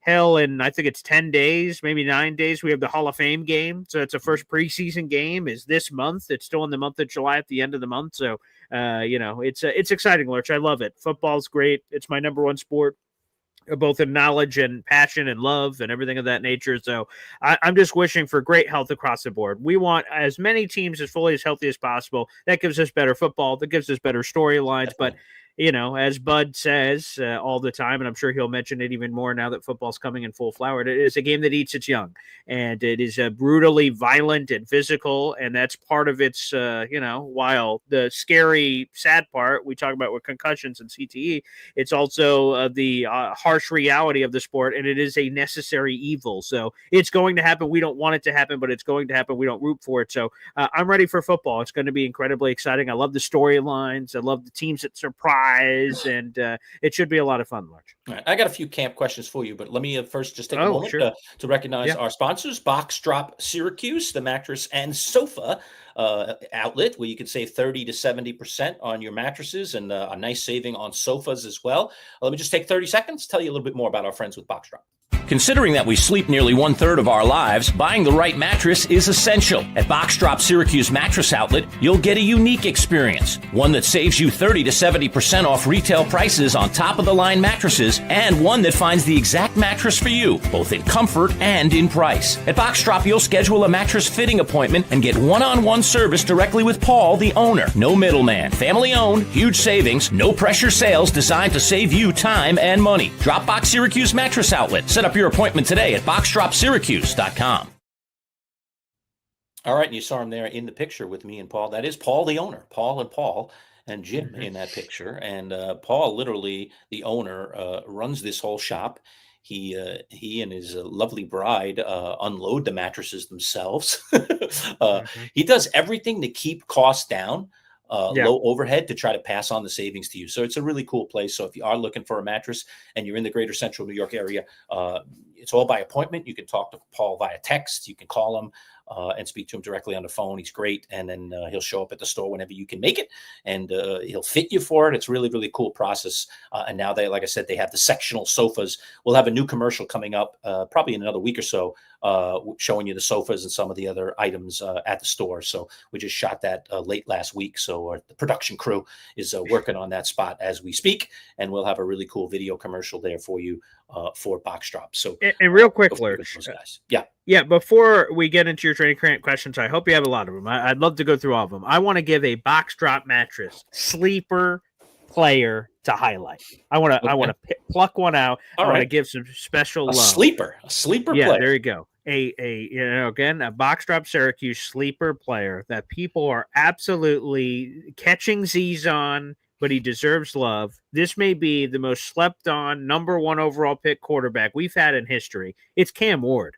No one's talking about him because Travis Hunter trade immediately happened while he was walking on stage. So NFL Network and ESPN, they passed over even talking about him. They hadn't talked about him in a while because everyone assumed he'd be the number 1 pick. So not any conversation there. Then after the draft, Shadur Sanders, first round, second round, third round, fourth round. Nothing on Cam Ward. And the news that broke earlier this morning is the competition, if you even wanted to call that, Will Levis is out for the season, shoulder surgery. He had an injury, so there's another injury that we have to keep monitoring. So he is clearly going to be the QB1 for the Tennessee Titans. I'm just excited for the young man. We haven't had that sort of excitement in the Tennessee Titans area since Vince Young, who was drafted, another former Madden cover athlete, or Aaron McNair. Salute to him and everything he brought. God rest his soul. So, it's been a while since Tennessee fans have had something to sort of rally around. I think Cam Ward is an exciting, splashy player. Yeah. And I love this quote. We're on the internet now, so I guess we could say this, Lerch. Media reporters met with him before he had the break, right? So we have mandatory minicamp and then 6 weeks of nothing in training camp. And they the media asked Cam Ward, what's your plan during this 6-week break? He says, I'm going to throw the shit out of the ball and I'm going to get ready for football. And it just got there's a lot of media reporters in the camera shot. I'm going, okay. Well, okay. This guy's got his priorities in line. So I'm excited for Cam Ward. I think he's the most slept on, again, number 1 overall pick, maybe in NFL history at the quarterback position. It's wild. No one's talking about him. No one continues to talk about him. And I think he's ultra talented, and Titans fans out there in the audience should be incredibly excited. Yeah. Mm-hmm. Yeah, that's true. He has got no pub at all. You're right. Zero. You mentioned him. I was like, yeah. Who picked him number 1 again? Right. What team is he on again? Right. That's amazing. It's crazy. He was a number 1 pick. I'm not in fantasy mode yet. And by the way, we're going to start having Joe Bartle from RotoWire. He's our fantasy insider. We'll start having him on regularly sooner rather than later. Lerch, wait a second. We've got breaking news here on the show. We've got breaking news. Here we go.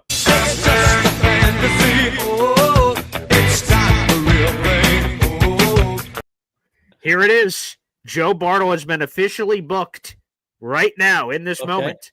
Excellent. He will start joining us every Friday, starting this Friday at 10:30 in the morning. The same spot he had on the radio show all those years. Apparently he loves it with his Sirius XM radio show. That's where it's going to be placed. So, folks, for all your fantasy football content, that is breaking news here on the show. You will hear that theme song, and Joe Bartle, our fantasy football guru from rotowire.com, will join us to answer any of your fantasy football questions out in the universe, get you guys ready for drafts. It's going to be excellent. So that it was just booked, and he will be a part of our weekly rotation. A few guests, Bud Poliquin obviously is one of them, will be weekly recurring guests, and Joe Bartle is officially one of those, Lerch. There you go.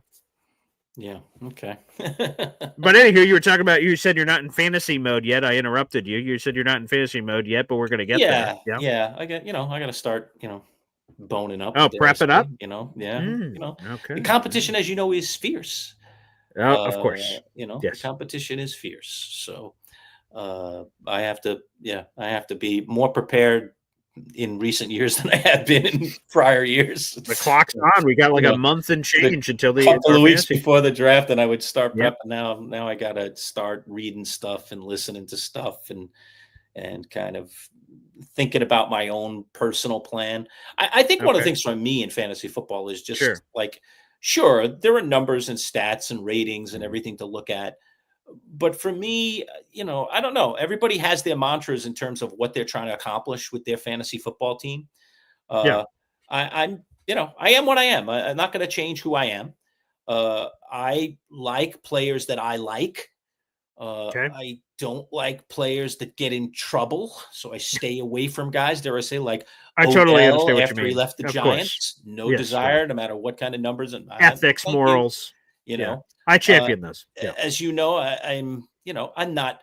I wouldn't not take a Cowboy player just to not take a Cowboy player, but I generally hate the Cowboys, and so given the choice, I will avoid a Cowboy player if I can get another player that I think is of equal value. Like, okay, you got 2 guys here. You got CD Lamb and you've got Justin Jefferson. Thank you. I'll take Jefferson. No, thank you on the CD Lamb. You can have him. You can have him. So there, I have my likes and my druthers. I am not clouded by my Giant fandom. As you can see, I'm in full Giants regalia today. I see that right now. Big blue. Yeah, sure. Yeah, and not wearing blue today. I've got the yellow and black. Oh, big red, yellow, big red. Big yellow, I big like the red, alternative colors that are available. Very nice, Lerch. These are the alt stuff. So, but I don't know, man. I want my fantasy team to be respectable guys that I like. I don't want people that are doing silly stuff off the field. Sure, right. So. I try to stay away from certain guys and certain teams just because I can get someone else, Wow, bad shot emphatic. I will not draft a single Dallas Cowboys or New England Patriots player. I respect that, and I will take full advantage of that in any fantasy drafts we are in together. Yes. I probably wouldn't be like absolute because I've broken my own rules from time to time. I didn't want someone else to get somebody. It was like there was just too much value there. Sniping. But then what I will do though is I'll draft a Cowboy, hold on to him while I think production's up, and then unload him. Yeah, and then unload him. For something else that I really want. So there's a greater plan at play. I would take a Cowboy or a Patriots player, bad shot, but I would probably likely look to target and trade them later on and get some guy that I really want. Go get a piece of player that I really want. We have a lot of trading in our fantasy leagues, particularly in the Champs League. We have some real wheelers and dealers, dare I say. So for the most part, and it's interesting because we've got a couple of new players. Again, remember top 3, bottom 3, right? Bottom 3 drop out of our league. 3 guys come up. So fresh meat all the time, right? And I think that some of the changes that we've had this year during the offseason for the players that are going to play this year might open up things to even more trades. Because I think sometimes you're with the same group for a long time and trading can get stale. I agree with that. There's just certain guys they only see it one way, or they're always looking to fleece, or I'm never trading a guy I'm a Giants fan. I'm never going to trade a guy that's on my roster that's a Giant. Like, I don't abide by those things, but some players do, or, you get the old, I'm interested in trading, but, maybe next week, I'll look at it next week. Right. What do you mean next week? I'm in trade discussions right now. I like people that are highly engaged. And we've had there have been certain players in our league over the years who have had a lower level of engagement than at least I like for people in our league to have.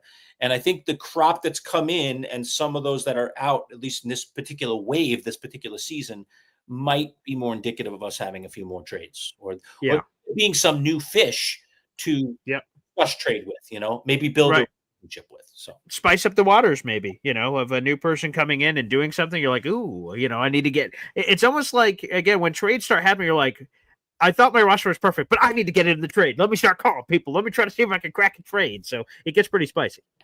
Yeah, this is one that I don't love to talk about, but I'll throw it up there about the Commanders going back to the Redskins. Donald Trump was on his Truth Social this weekend. We're not talking politics on the show, I promise you. Okay, just not a path I have any interest in going down. But he was lobbying, and apparently, Lerch, I don't know if you know, but when you just forget about Trump and everything, what do you just? Do you have any thoughts about this? I don't know. I'm on the fence with this name changing stuff. I don't know. I'm on the fence. Yeah. I would say this. It's sort of, I guess this could go in a lot of different ways. The reason, from what I understand, that they were the Washington, and again, for the sake of this conversation, not to offend anyone, the Washington Redskins were around forever. Mm-hmm. And the reason I understood, from what I've been told, that they changed it was because of the offensive nature to Native Americans and how it was. Now, they said they took polls and Native Americans expressed their displeasure with that name and they wanted it gone. And if it's offensive to anyone, should we change it? And now we're in this society of today. Well, who's soft? Who's this? What should we allow? What should we not? Things of that nature. And apparently other Native Americans have come up and said, hey, man, I'm not offended by that. Bring it back. It's honoring us. It's cherishing us. It's on the side of an NFL team. Yes, keep it. So there's people that go back and forth. To me, I'm sort of always been a democracy majority rules guy. I don't know the proper channels to do it. Right? Is it a voting booth? Hey, everyone in the local area, if that's who you're going to select, hey, vote on this, yay or nay, and then the majority of the results are the majority of the results. The thing I would say is, here's my advice to Washington. If you pick a name, can you just keep it? They're the Washington Redskins. They're the football team. They're the Commanders. They're this. They're that. They're changing their name like they're changing clothes. Like whatever we pick, can we just sort of stick with it? You want to go with the Red Wolves? And I remember as they were trying to figure out a new name recently that they were going to social media saying, "Hey, look at these," or like the Pigs to go back to the old days of the the Warthogs and all that jazz of winning Super Bowls and everything else they were doing back in the day. Like, sure, go back to that history, whatever. But again, my advice: once you pick it, just sort of stick with it. All right, if we could try to do that. Yeah. So that's yeah. And again, I don't want to go full political. I guess here, we Lurch. sold a bill of goods or not on whether or not. Well, that's true. Really That's what I'm saying. Right. That could have totally been possible. From what I heard from an NFL insider, Ari Meroff, Lurch, that Trump saying that is whatever, but apparently the Washington football franchise, whatever you want to call them, that they are asking the White House for help for the payment of the team. So, like, what Trump says in influence could directly affect to the other way, if that makes sense. So back to money again, aren't we? We're back to money. Yeah, right. So that could be a massive factor. So again, I don't want to get into politics, neither do you, but I heard that from an NFL insider on social media that's why it means more than just words on social media, that his influence could lead to something. So we'll see. By the way, one more piece of breaking news here on the way out. Please. Okay. And that is Nick Lamangino, a.k.a. the Nights musician, has just sent me two, Boy Green, right here on my phone, two MP3s to listen to. So, and they're just labeled New Project. So anyway, it sounds like we're getting closer. So a developing story is what you're saying. Closer and closer to our show open, which I'm looking forward to. So. Okay, here we go. All right, final thoughts if you have any, Boy Green. Well, thanks everybody for joining us. I love these live shows. Thank you for interacting. Shout out to everybody in here. We have Johnny Boy, Yo Holmes, Badshaw. I'm going to miss people, but everyone, Jamie O'Hara, aka Jamie the FedEx guy, who you guys are going to cross-pollinate here. You guys are going to get more with him. My fiance asking if she can have a sleeping pod. She's been begging for one of those with all the kids, keeping her up late at night. She saw that LSU thing, huh? She was like, how do we install one of those in the house? LSU money, I can raise some NIL funds around here and keep you posted on that. So thank you to everyone that, in all seriousness, thank you to everyone who tunes into the live show. And again, don't be afraid to hit the comment section if you watch after the fact. I know a lot of people were in the middle of a work day for people. They can't interact live on the show. That's okay. Same thing for my Jets morning show. Whenever you guys can get involved, I appreciate it. So NFL training camps are off to the races, Lurch. The Open Championship. Yes, I am the best around. Thank you for crowning me, calling me the greatest of all time. Golf clap. I appreciate that. Thank you. And Boeheim's Army tonight, some great basketball, and then college sports being ruined. Again, we're going to have to truly unpack that over a series of shows to give it its full flower. There's nothing we could do in a 5 or 10 or 15-minute conversation. We'll have to have guests on the show to truly dive into it deep, and I'm looking forward to that, Lurch. And by the way, we got pictures of the Tyree autographed frame picture on all of our social media, and you can see those in the bottom right, so go check it out.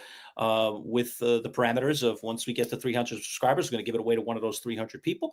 And I will take it off the wall of my room right here and ship it on out to you. And then when we get to that parameter, we're going to open up some other, dare I say, historical artifacts from the old radio studio that we'll give away as well as we continue to try to build our subscribers. So we ask you as a community, anybody watching this, whether it be live or after the fact, spread the word, let people know, offer up the thought of subscribing to our YouTube channel at MC Show Digital is our address on YouTube. And we want to build up those subscribers and create a nice little community of people that will continue to do these live shows. Also want to mention the things we have going on this week, Boy Green. Please, we're going to have a full report on Boeheim's Army and Syracuse recruiting from Mike McAllister. Awesome. So that's coming up. He's one of our SU insiders. So we're doing that this week, an interview that I'm going to perform. We are interviewing Emmanuel Babari of the New York Yankees. Boy Green's flying solo on that one. Just the way the schedule lied, I can't be there for that interview. So he's going to talk Yankees with Oh, boy. Emmanuel Babari, who fills in as a play-by-play. Yeah, he was voice for just on Yankees. the. Yeah, he was just on the And broadcast. also, Crazy. also is in their pre and post game stuff. So he's terrific. A Fordham Oh, grad. yeah. Him and I usually go at it, the Syracuse Fordham rub. Yeah, he So loves that. I'm really bummed that I'm going to miss him because I always love to have a little back and forth about. So Sure. who's got the greatest broadcast school? Who's got the greatest broadcast school? He really appreciates when you bring It's that up. funny. I was just up in the Bronx and I was down in New York the last trip, and I was like, there's Fordham. There's my nemesis right there. I wonder if Babari's hanging in the weeds here or something here. Yeah, right. So you have to do that on my behalf. Just say, hey, Lerch was asking, I'll by the put way, that on my notes. about the best Yeah. broadcasting school in New York. So there you go. You can just make it a New York thing. So Emmanuel Babari is joining us. We'll have our usual drop of Bud Poliquin, Brunch with Bud, tomorrow at 11. So we won't go live tomorrow, but we will be back with you live again on Wednesday at 11 o'clock, just like we were today. All right. And one more, Lurch. Mm-hmm. Randy Lang talking all things New York Jets. Jets guy, Randy camp. Lang, Yes. Jets insider. How and could you historian. possibly forget? Oh, yes. Many great questions to ask Randy Lang. So keep your eye out. A lot of content. For that. We're going to drop that as well. So we've, again, got some great content that we're dropping for you this week outside of our live broadcast. We will be back again, like I said, 11 o'clock on Wednesday. All right. As they say, we've put another one in the books, Boy Green. Training camp. Enjoy it, folks. Keep paying attention to what's going on. We're rooting for good health for all of your football teams, no matter who it is out there. And we'll be back to talk all about it. Certainly any breaking news will be all over it. And maybe soon with a show open. Oh, my gosh. Ooh, there's an additional note now, Boy Green, while we're still on the air. Check as this you're doing latest mix I just finished. I put the flange guitars all the way to the left. Oh my God. Okay. So he's telling me technical stuff here. Okay. I'll start working on the vocals. Oh, so this is just the track. Oh, pieces. The track without the vocals. I see. Maybe I could finish it by tomorrow. We might have it done by tomorrow. Okay. Okay. I told you Nick Lamagino was hard on the case here. He's working hard. And look at you, Lurch. You said, like a week or two, but I don't want to rush him. 24 hours apparently is on the clock. And there is one more piece of our schedule. And again, moving forward, we mentioned it earlier, Joe Bartle live at 10:30 this Friday. So that will be another hit that we will be doing this week, talking all things fantasy football. So and it'll be this Friday and every Friday. That as a live, right? So you come with your fantasy questions. Joe's really, really good. Really good. Yeah. Okay. That'll do it for today, folks. Thanks for watching. Peace out. We'll see you. Yeah, we'll see you. Take care, everybody.